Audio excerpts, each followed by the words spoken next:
Well, where is Sri Lanka headed? We'll be stepping into a new year in 2 years, and it's important that we find out what is ahead. Well, you're tuned in to the right place. This is Vantage Point, and I'll be in conversation with Dr. Vantage over the next 30 minutes. So stay tuned, stick around. A very good evening to you. Welcome to the show. Good evening, Stephanie. Well, we've got so much lined up for the whole year next year, right? The constitutional reform. Already the government is mulling plans for it. Yeah. But sadly enough, there's only been given a week for the whole process to take place. I know. I mean, it's strange, isn't it? I mean, a budget debate takes a whole month. I mean, even the reading, you have the first reading, the second reading, the third reading, and that goes on for more than a week. Then you have the debate, and then the closing stages. But the Constitution, which is the basic law, the framework within which everything takes place, it's a kind of a quickie, it's a fast food, Big Mac, fast track that the government seems to have in mind.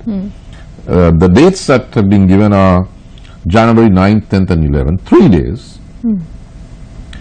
And then there was this meeting between Prime Minister Wickremesinghe and opposition leader, actually TNA leader, Mr. Sambandhan on the one side, and the former president, Mahinda Rajapaksa, Dinesh Gunawardena, leader of the parliamentary group of the joint opposition, and some MPs on the other. Now, that was in the newspapers. It shows you whose constitution it is. It's a Ranil Sambandhan constitution. But when the JO protested, they were told, okay, we can accommodate you on the 5th of January, so let's have one more day on the 5th of January, and you can air your views, and then 9, 10, 11, and then, you know, that's the fast track. This is strange. You don't do constitutions this way. And if somebody is trying to do constitutions this way, somehow, call me suspicious, it reminds me of the Bond scam. I mean, there's something going on. Because this is not the way any country, including Sri Lanka, does its constitution. Are they going to bring in a new good mix to it, including the minority spectrum? Well, I think you've got to, I don't think there'll be a good mix. That looks like a bad mix-up that's taking place. And I say this because the two main components of the government don't seem to have a similar view, I'm not even saying the same view, a similar view on the constitution, on the new constitution. The UNP, as Prime Minister Wickremesinghe, I don't know what the real view of the UNP is, because mark my words, the UNP has not and probably will not meet as a party to discuss the constitution. But Dr. Jayatilaka, can a constitution really cater to every single citizen of the country? No, it can't, but it must at least cater to the, initially, the parties in parliament, because you need an all parties consensus. And then it has to get 50.1% of the people of the country. Now, not only do you not have an all parties consensus, you haven't even had a consensus between the UNP and the SLFP. Right now, Stephanie, and this is the big local story, the UNP says, and the UNP and TNA, that's why it was the PM and Mrs. Sambandhan. The UNP TNA position is new constitution. The SLFP, by which I don't mean the majority of SLFPs who are still with Mahinda Rajapaksa, but the SLFP that's in government, the official SLFP, says, hey, wait a minute. We don't need a new constitution, we need amendments to the constitution. And we need amendments that should not risk a referendum, because look at Greece, we are going to be defeated. So let's stick to amendments which are of a moderate nature. Now, those are two different directions, Stephanie. A constitution is like the spinal cord of the human body. It's the spinal cord of the body politic. Now, if you're in the operating theatre, and they're going to operate on your spine, and the surgeons are arguing over what should be done, whether they should do this or that, I think it's best, before you're put under anesthetic, to walk out of the operating theatre. Right now, you have dates. Now this is, we are in mid-December. The Prime Minister says, January 5, you can hear your views, 9, 10, 11, we debate this. And his partners, the SLFP, and that includes the official leader of the official SLFP, the President, they're saying, hey, we don't need a new constitution, we need reform of the existing one. This is crazy. So we'll be waking up to a new year with a little bit of a chaos. Oh, absolutely. But it's going to be a fun year if you like roller coasters. I used to like roller coasters. Now, you have the constitutional debate coming up in January. You will probably have the signing of the ETCA, unless they do it as a kind of a Christmas present or New Year present for somebody. And then you have the elections next year. The President has said that the local authorities election will take place in March. Mr. Lakshman Seneviratne or Lakshman Yapa, I always get the two guys mixed up, Lakshman Yapa, says it will be June, July. But whatever it is, probably in the first half of next year, you have your first electoral test, or maybe second if you've had a referendum on the Constitution. So you have your local government elections and a new party coming into play. Then as the year moves on, we get into the second half of the year, you have the first few provincial council elections. So next year, you're going to have, for certain, two types of elections, municipal and provincial council, and you may have the biggie, a referendum on the Constitution.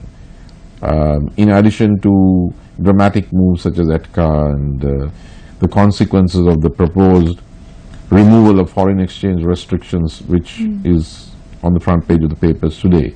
So I don't know what the economic consequences will be, but that's economics. But if you stick to politics, you're going to have one wild ride in 2017. Well, could that be attributed to a weak opposition? The reason why the government can't stick to its word and the problem that surrounds it, that the opposition cannot question the government on anything or even redirect the government to do something. Do you think it is because of an unstable opposition? Well, Stephanie, now we are doing this program, right? Now, what if you were not allowed to come and sit here and instead your 12-year-old niece was asked to do this program with me, or 12-year-old cousin, not old enough to have a 12-year-old niece. I mean, it wouldn't work, would it? Now, I say this because you have a 51-member joint opposition, which is not the opposition. But it's effective enough for Prime Minister Wickremesinghe and Mr. Sambandhan to have negotiations with Mahinda Rajapaksa, Dinesh Gunawardena and some other nominees over the all-important issue of the Constitution. What does that mean? That means that's the real opposition. Otherwise, why bother to talk to those guys? They have 51 members, but they are not the opposition. Instead, you have a party with 16 seats as the opposition, like I said, the 12-year-old niece instead of you doing the interview. So you have a party with the small, one-third, less than one-third, the number of the real opposition recognized as the opposition. You have another party with 5 seats, the JVP. But interestingly enough, they are the ones who represent the minority of the country. Yeah, but as Lord Salisbury told the Tamil representatives in the years 1944-47, I'm sorry, the one thing I cannot do is to turn a minority into a majority and a majority into a minority. So, yes, they represent the minority, but by virtue of the fact that they represent the minority, it means that they don't represent the majority. And by majority, I don't necessarily mean ethnic majority. I mean that you have 51 people out of actually 95, because the result of the election of August 2015 was that the SLFP, led by Mahinda Rajapaksa, got 96 seats to the UNP's 105. So the people voted for a weak government, but to give the UNP a chance, and a strong opposition, 96 seats for the SLFP. Now, that was sliced by the introduction of the reshuffle of the national list, and these SLFP people taken over into cabinet with the UNP. But the majority of that SLFP didn't go long. That's why the JO has 51 and the official SLFP has only 45, the ones going there. So the majority of the voters, I mean, those who voted for the a strong opposition, are not represented. But the minority, as you say, is represented as the official opposition. But you can't have in a democracy where every vote counts, one man, one woman, one vote. Simply because somebody is the minority, if you install them as the main opposition, you're leaving out the majority, not only your ethno-linguistic majority, but more importantly, you're leaving out the majority of the choice or the representatives of those who voted. They voted for that strong opposition. They didn't vote to make the TNA the opposition. They voted to make the SLFP the opposition. Well, with that, let's head into a short commercial break. But when we come back, we'll have more on Vantage Point. Stay tuned. A very good evening to you. Welcome back to Vantage Point. I'm in conversation with Dr. Dayan Jayathilaka this evening. Well, the protests that are taking place, many allege, including the government, that these are being incited by the opposition. But is it really public outcry, or is there an external force that's orchestrating this? Because we see a number of protests, at least every day. Roads being blocked either in Colombo or somewhere else in the country. Does it look like this is genuine public outcry, or is this being incited by an external force? Well, you know, if the joint opposition could have incited it, I'm sure it would have. But one thing about this joint opposition, these guys don't have a trade union movement. They don't have a students' movement. But they're considered a powerful force. Yeah, they're a powerful force, but they're not organized. In order to do protests, you need either trade union. What are these protests? There are workers. Then there are commuters. Then there are students. Then, I mean, you need organization for this kind of thing. If it's backed by, if there's some political force behind it. Or else, this is sort of spontaneous unrest, such as the very powerful movement you found in, I mean, it's not even as organized as that. I mean, take the Occupy movement in the United States. Who was behind it? Nobody was behind it. Did it happen? Yes. Was it big? Yes. It doesn't need party organization to have effective protest. So, I don't see this opposition. In fact, that's the weakness of the opposition. They don't have a trade union arm. They don't have a students' wing. They don't even have a women's organization. And they have some professional groups, and then they have voters. They have localized voter organizations, which are big. But they don't have what it takes. I mean, it's like asking whether somebody who is disabled conducted an armed robbery. These guys don't have the hands to do this. If they could, I'm sure they'd love to. But they don't have the trade union fronts or the student fronts. They're not that organized. So what we are seeing, I think, is a kind of a semi-spontaneous outcrop of protests that are partly due to the fact that there is no strong parliamentary opposition. I mean, the strong opposition is not the opposition, the officially recognized opposition. When that happens, things take another turn. So you have 51 guys. The 51 guys are probably unhappy in parliament, but not uncomfortable, because, you know, parliament isn't a bad place to be. So they're okay. But the people who voted for them are not, because they don't have their voice heard in parliament except occasionally. So when you block something, and that's the law of physics or hydraulics or anything, including psychology, it pops up somewhere else. And this is popping up because social dissent doesn't have a legitimate channel in the form of the opposition which the people voted for. As I said, they didn't vote for the TNA as the opposition. But the guys they voted for as the opposition don't get speaking time. So it goes out onto the streets. And that's what's happening. And if that's to stop, because the problem with that is that you have a problem with the investors. Now, if you want that to stop, you have to look at your political system and realize that you can't be too greedy. I mean, you can't have guys who are the overwhelming bulk of the opposition, who you talk to when you want your constitution through, but are not given their due representation. So you have to correct that anomaly. If you correct that anomaly, then you channel all of this stuff into a safer institutional reservoir, that is the parliament. But if you don't have a reservoir, then it's going to keep coming in waves. Well, don't you think that the opposition was traditionally viewed as weak from the beginning? When the UNP was the opposition, more of an opposition came from the JVP. But now the tables have turned. But traditionally, opposition is viewed as a weaker force, in Sri Lanka at least. Well, of course, naturally, I mean, their numbers are smaller. But then, if you take the results of the last election, August 2015, it was a wafer-thin margin. 95 or 96, I can't quite remember, for the SLFP. And that's after 20 years in office, led by a guy who had just lost the presidential election. And the UNP, coming in after 20 years out of office, got only 106 seats. It was a very thin margin, so it would have been a very strong opposition, except two things happened.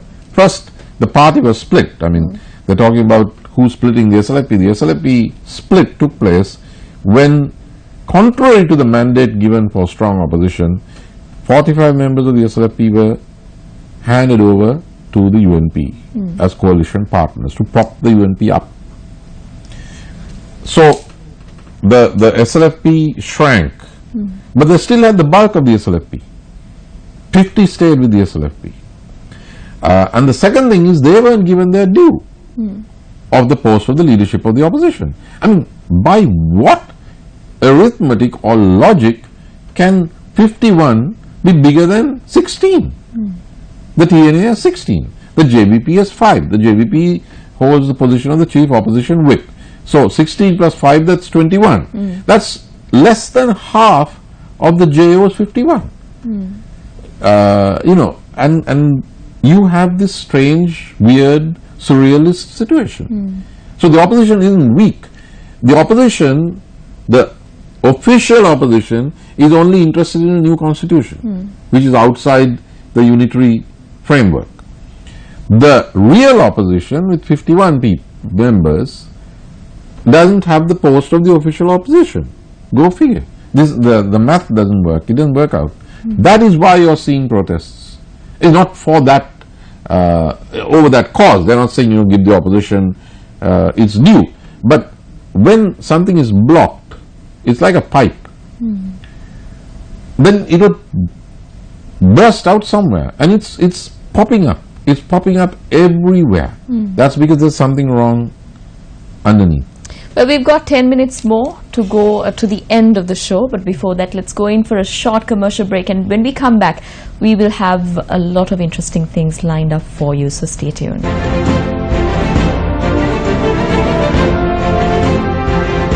Welcome back. You are watching Vantage Point. Well, Dr. Dayanjayathilaka, political dynasty. Sri Lanka is marred by the whole aspect of political dynasty.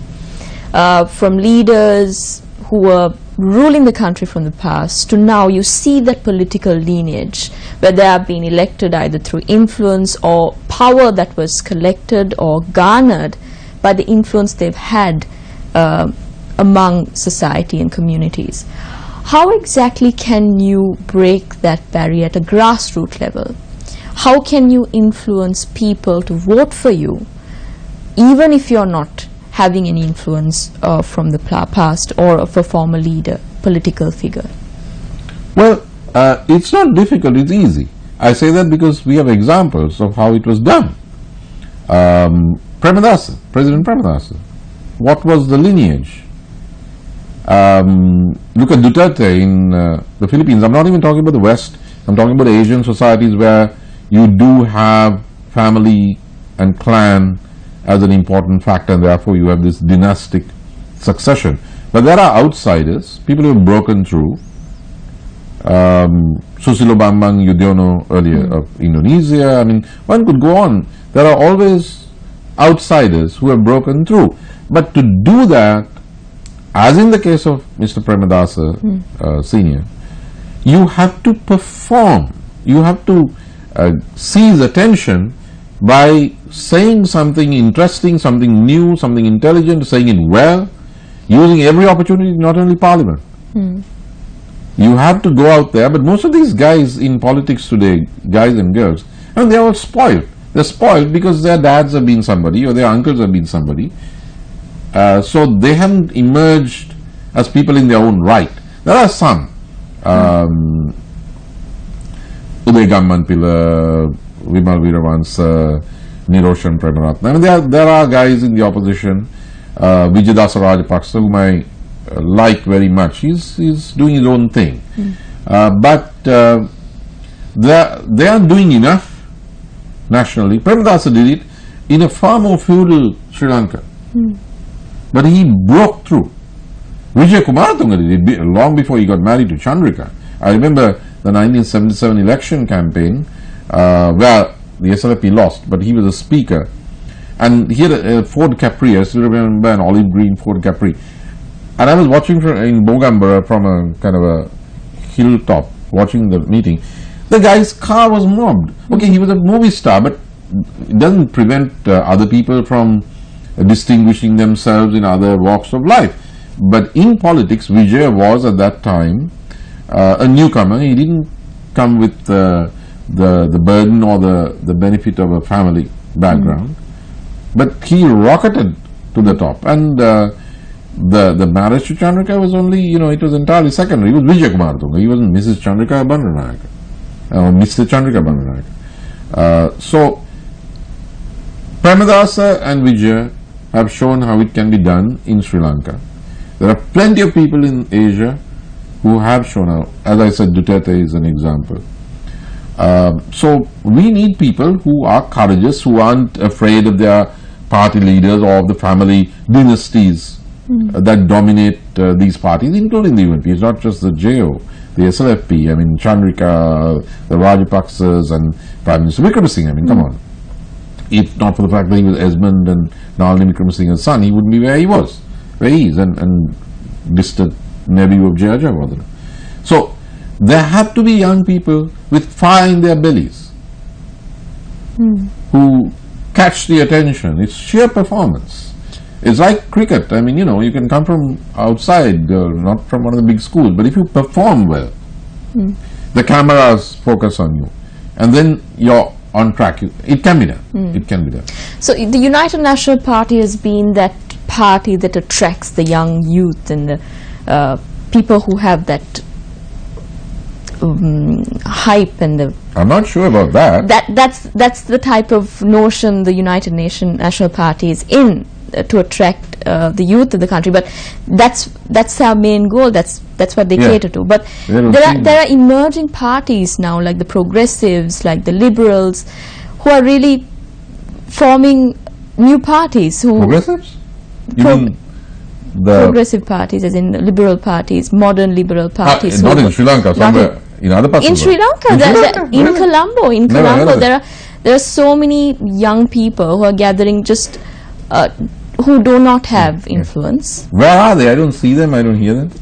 They're from universities, local universities, who have below the radar, below the radar, but more of a apart from the conservative parties that you see now. Do you think they have a future? in Sri You know, Lanka? Stephanie, when one of our best known women politicians, Vivian Gunawardena, who operated in a far more conservative society than this is, when she entered public life to protest against British colonialism and the sale of the poppy, there was the Suryamal movement, she was the head girl of Museus. I mean, she was a teenager. Of course, there was, I mean, family issues, belonged to the Gunawardena family. But she was the head girl of Museus, and this was like 1935 or 40 or something like that. So, you know, it's no good just having coffee somewhere and talking about the government or the opposition. You have to have courage, the courage of your convictions. Most people who amounted to anything, I mean, Rana Singha Premadasa, when he started the Sucharita movement, he was a 16-year-old kid at St. Joseph's College, Colombo. So, you know, you got to do something. You got to walk the talk, not just sign petitions or go online and be a mouse-clicking warrior. You got to go out there, speak out, express your views, know your stuff. And I don't, right now, I can't see much of that happening among the educated young people in Colombo. Well, with that, let's head into the end of Vantage Point. Thank you very much for joining us. That was an insightful conversation. Well, remember, your perspective matters, and that's the exact platform we would like to create on Vantage Point. For that, you can mail us, send us your views, your opinions, even questions. We can have them all answered on the show. You can send them all to newsfirst@maharaja.lk. Until we meet next fortnight, this is Vantage Point, and I am Stephanie Lazarus. Good night.